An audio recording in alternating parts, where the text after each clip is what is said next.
എമ്പുരാൻ സമൂഹത്തിന് വളരെ മോശം സന്ദേശം നൽകുന്ന സിനിമയാണെന്ന് മുൻ DGP ആർ ശ്രീലേഖ.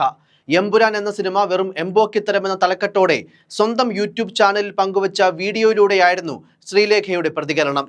സിനിമ നിറയെ വയലൻസും കൊലപാതകങ്ങളുമുണ്ട്. അതുകൊണ്ട് തന്നെ ഈ സിനിമ കുട്ടികൾ ഒരു കാരണവശാലും കാണരുതെന്നും ശ്രീലേഖ പറയുന്നു. മുഖ്യമന്ത്രി പിണറായി വിജയൻ എന്തുദ്ദേശത്തിലാണ് തന്റെ പേരക്കുട്ടിയെ ഈ സിനിമ കാണാൻ കൊണ്ടുപോയതെന്ന് മനസ്സിലായില്ല. BJP കേരളത്തിലേക്ക് വന്നാൽ വലിയ വിനാശം സംഭവിക്കും.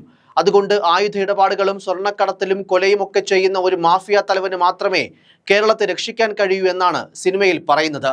വർഷങ്ങൾക്ക് മുൻപ് നടന്ന ഗോത്ര കലാപത്തെ മുഴുവൻ കാണിക്കാതെ വളച്ചൊടിച്ച് കേരളത്തിൽ മതസ്പർദ്ധ ഉണ്ടാക്കാനും ഈ സിനിമ ശ്രമിക്കുന്നുവെന്നും ലൂസിഫർ കണ്ട് ഇഷ്ടമായത് കൊണ്ടാണ് എമ്പുരാൻ കാണാൻ പോയതെന്നും സിനിമ കണ്ടുകൊണ്ടിരുന്നപ്പോൾ ഇറങ്ങിപ്പോകാൻ തോന്നിയെന്നും ശ്രീലേഖ പറഞ്ഞു. 19 മിനിറ്റിലധികം ദൈർഘ്യമുള്ള വീഡിയോയിൽ എമ്പുരാൻ സിനിമയിലെ ഉള്ളടക്കവും ചില രംഗങ്ങളും വിവരിച്ചുകൊണ്ടായിരുന്നു മുൻ DGPയുടെ രൂക്ഷ പ്രതികരണം. News desk, focus news TV.